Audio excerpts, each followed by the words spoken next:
Lenora. Lenora is different from others. Years of perfect stitching experience. Lenora linen, cotton cloth and stitching. Pandikad Road, Vandoor. Chungathara ഗ്രാമപഞ്ചായത്ത് പ്രസിഡന്റിനെതിരെ UDF കൊണ്ടുവരുന്ന അവിശ്വാസ പ്രമേയത്തിൽ LDFിൽ നിന്നുള്ള ഒരംഗത്തിന്റെ പോലും പിന്തുണ ലഭിക്കാൻ പോകുന്നില്ലെന്ന് CPM എടക്കര ഏരിയ സെക്രട്ടറി. നിലവിലെ ഭരണസമിതിക്ക് കീഴിൽ അഴിമതിരഹിത ജനകീയ പദ്ധതികളുമായാണ് മുന്നോട്ടു പോകുന്നത്. ഇതിന് തുരങ്കം വെക്കുന്ന നിലപാടാണ് UDF നടത്തുന്നത്. മുൻ MLAയുടെ കളിപ്പാവകളായി UDF മാറിയിട്ടുണ്ടെന്നും ഇത് അവരുടെ ഗതികേടാണെന്നും രവീന്ദ്രൻ പറഞ്ഞു. മുൻ MLAയുടെ താൽപര്യത്തിന് വഴങ്ങുകയാണ് UDF ചെയ്തിരിക്കുന്നതെന്നും അവിശ്വാസം പരാജയപ്പെടുത്താൻ എല്ലാ ശ്രമവും നടത്തുമെന്നും അദ്ദേഹം പറഞ്ഞു. ചുങ്കത്തറ ഗ്രാമപഞ്ചായത്ത് പ്രസിഡന്റ് റീനക്കെതിരെ ഇന്നലെ UDF മെമ്പർമാർ നിലമ്പൂർ വീഡിയോ മുഖാന്തരം ഒരു അവിശ്വാസ പ്രമേയം കൊടുത്തിട്ടുണ്ട്. ഒറ്റവരി പ്രമേയമാണ് കൊടുത്തതെന്ന് ഞങ്ങൾ അറിഞ്ഞത്. നിലവിലുള്ള പഞ്ചായത്ത് പ്രസിഡന്റിനെ അവിശ്വാസം രേഖപ്പെടുത്തുന്നു എന്നാണ് ആ പ്രമേയത്തിൽ ഞങ്ങൾക്ക് അറിയാൻ കഴിഞ്ഞത്. ഇതുമായി ബന്ധപ്പെട്ട് പലതരത്തിലുള്ള വാർത്തകൾ ഇന്നലെയും ഇന്നും മിഞ്ഞാന്നുമായിട്ട് പത്രങ്ങളിലും ദൃശ്യമാധ്യമങ്ങളിലൊക്കെ വന്നുകൊണ്ടിരിക്കുന്നുണ്ട്.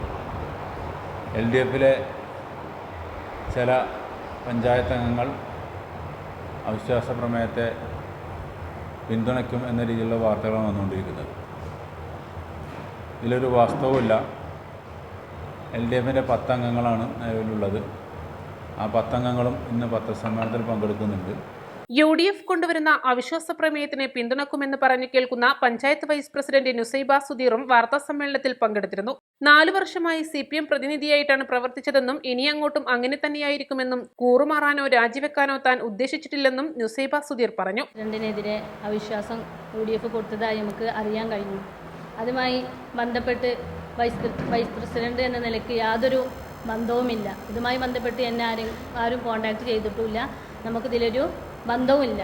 നമ്മളിപ്പോൾ 4 വർഷമായിട്ട് CPM ജനപ്രതിനിധിയായിട്ട് തന്നെയാണ് മുന്നോട്ട് പോകുന്നത്. അപ്പോൾ ഇനിയുള്ള ഈ ഒരു ടേമും ഞാൻ ഈ ഒരു പാർട്ടിയിൽ നിന്ന് തന്നെ ഇത് പൂർത്തീകരിക്കും. ഞങ്ങൾ 10 മെമ്പർമാരും ഒറ്റക്കെട്ടായിട്ട് തന്നെയാണ് മുന്നോട്ട് പോകുന്നത്. ഈ നിലപാട് തന്നെയാണ് എനിക്ക് ഇനിയും പറയാനുള്ളത്.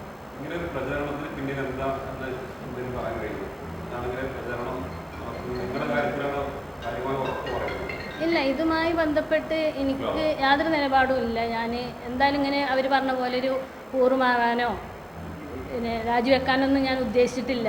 ഞാനിപ്പോൾ ഈ ഒരു CPM പാർട്ടിയിൽ നിന്ന് തന്നെയാണ് ഞാൻ വിജയിച്ച് വന്നിട്ടുള്ളത്. അപ്പം ജനങ്ങളൊരു പ്രതിസന്ധിയിലാക്കാനോ പാർട്ടിയെ ചതിക്കാനോ ഞാൻ ഉദ്ദേശിച്ചിട്ടില്ല. ഞാൻ എൻ്റെ ഈ നിലപാടിൽ തന്നെയാണ് മുന്നോട്ട് പോകുക. CPM Chungathara local secretary C Balakrishnan, panchayat president TP Reena, standing committee അധ്യക്ഷൻ MR ജയചന്ദ്രൻ, മറ്റു അംഗങ്ങൾ എന്നിവരും വാർത്താസമ്മേളനത്തിൽ സംബന്ധിച്ചു. East live, Edakkara.